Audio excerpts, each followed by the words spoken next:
Alright, Average Joes, welcome back. So, I was going to do a video today on glazing, and you guys may be wondering, why do I keep seeing this little round thing here? Well,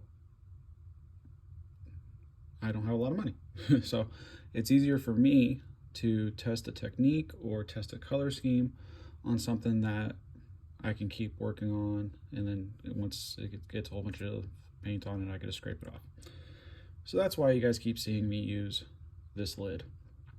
It's a great little tool. I do recommend somebody have something like this so they can test techniques instead of testing it on a mild model, finding out you guys don't like it, and then you have to learn how to strip your models.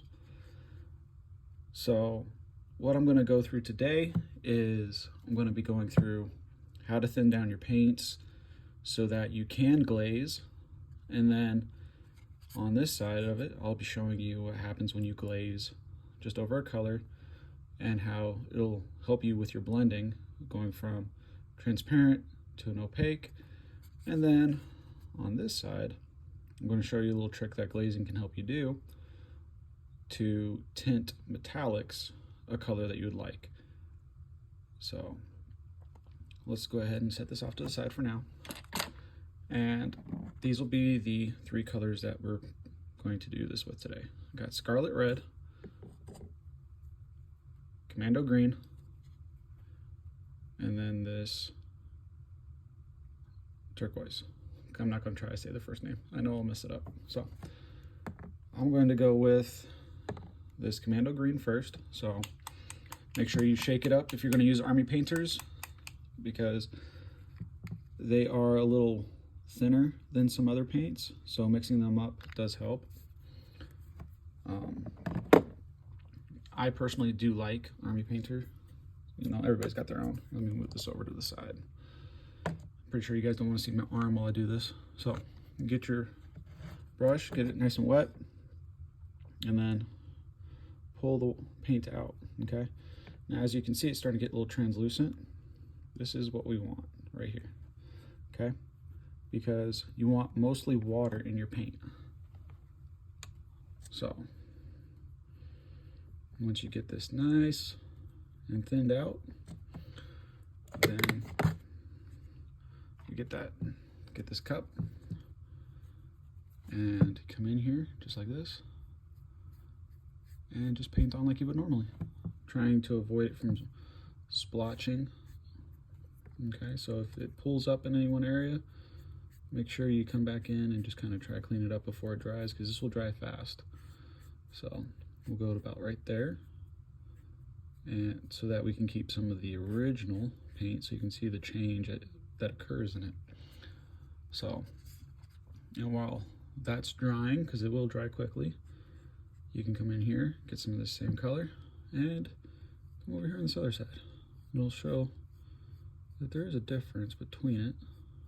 So as you can see, all it's doing is tinting it.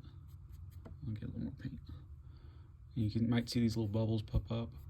So from my experience, when that happens, just go a little slower in your painting and it won't produce those bubbles. Okay, so now as you're doing this, you see that shine? That means this isn't dried yet. Okay, so but you can already tell in some areas, like right here and here, it's already starting to dry. So we'll come back after it's dried and we'll do another coat. All right, so now as we can see, it's all dry. You don't see any shine coming off of this, so we know we can do a second coat. So this technique here will take patience.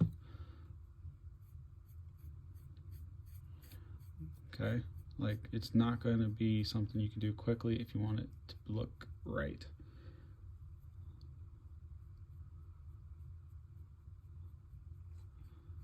So, and we're going to do another coat over here, just so we need some more water now. So every once in a while you're going to have to pull out more of the paint and dilute down into this translucent state so that you can keep doing it.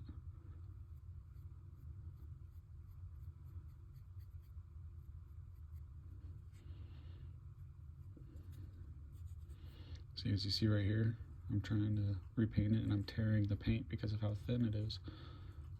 So that's why I say you gotta be careful and be patient. So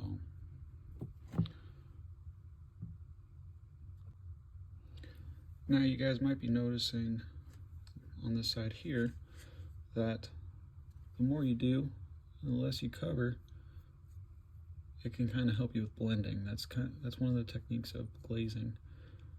So what I'll do is I'm going to do this final pass, and then I'm going to show you guys a trick.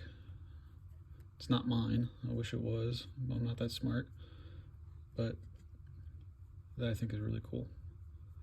So, but each layer of glazing you do will make the paint that you want to be there more opaque, meaning it's easier to see it than the color underneath.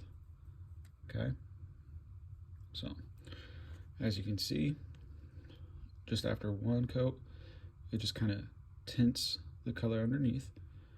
Two, it's a little bit stronger. It's starting to cover up the layer underneath. And then the third one that I just put on is really opaque. Now, this can change based off of how much water you put on it and things like that, okay? So, and the smoother you are with it. Like if I were to take this and feather it out and make it blend in better, it'd be a lot smoother and you'd be able to have a cleaner transition from one color to another, okay? So, if you guys want to try this technique, it's really good. It takes patience. It's not a high skill technique. It just takes patience, because if, like me, you're not patient, you're going to start getting texture on your model, which, if you're trying to make things look torn up and jagged, then it might work, but for the most part, that's not what that's for. So be patient when you guys do this, and you will start to get a feel for how much water you got to put in it to thin it down, and then the coats and everything you're going to do like that, okay? So if you guys like what I'm doing, please give me a thumbs up, comment, tell me what I can do better, tell me what I'm doing bad. I would really love to hear what you guys have to say.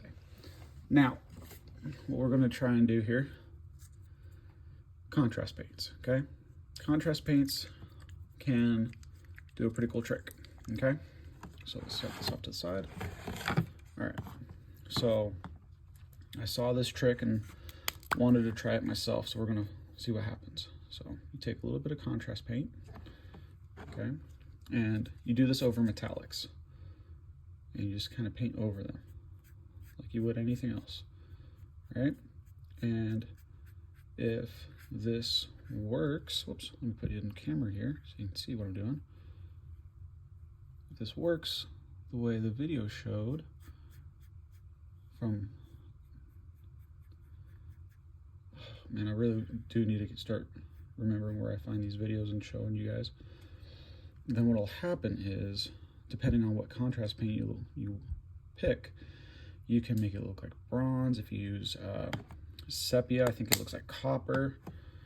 Actually, I have some sepia here. We'll test that right now, because I have a small section I didn't paint. So we'll try that out right now. So sepia isn't a contrast, it's a wash, but it'll still do the same thing, okay?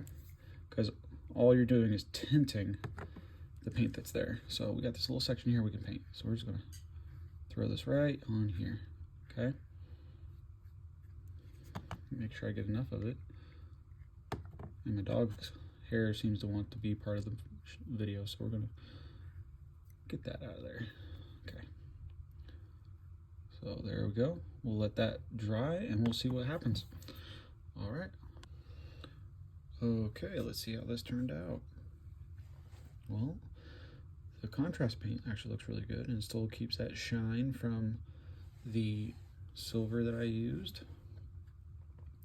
The sepia, I'd probably say it looks, at least that darker spot where I had a good coverage, looks more like a copper or a brass than a gold. So that's pretty cool. I like that. So you guys can use these tricks too. It's kind of like glazing, but if you water it down, you can get lighter coats of this red and get them into different areas than just putting it straight from the pot on. So if you guys like this content, please give me a thumbs up, share it so that I know I'm doing a good job. And if you guys decide to give me a thumbs down, please let me know what I can do to improve so that I can make better content for everybody, including myself. So until next time, guys, happy painting. All right, bye.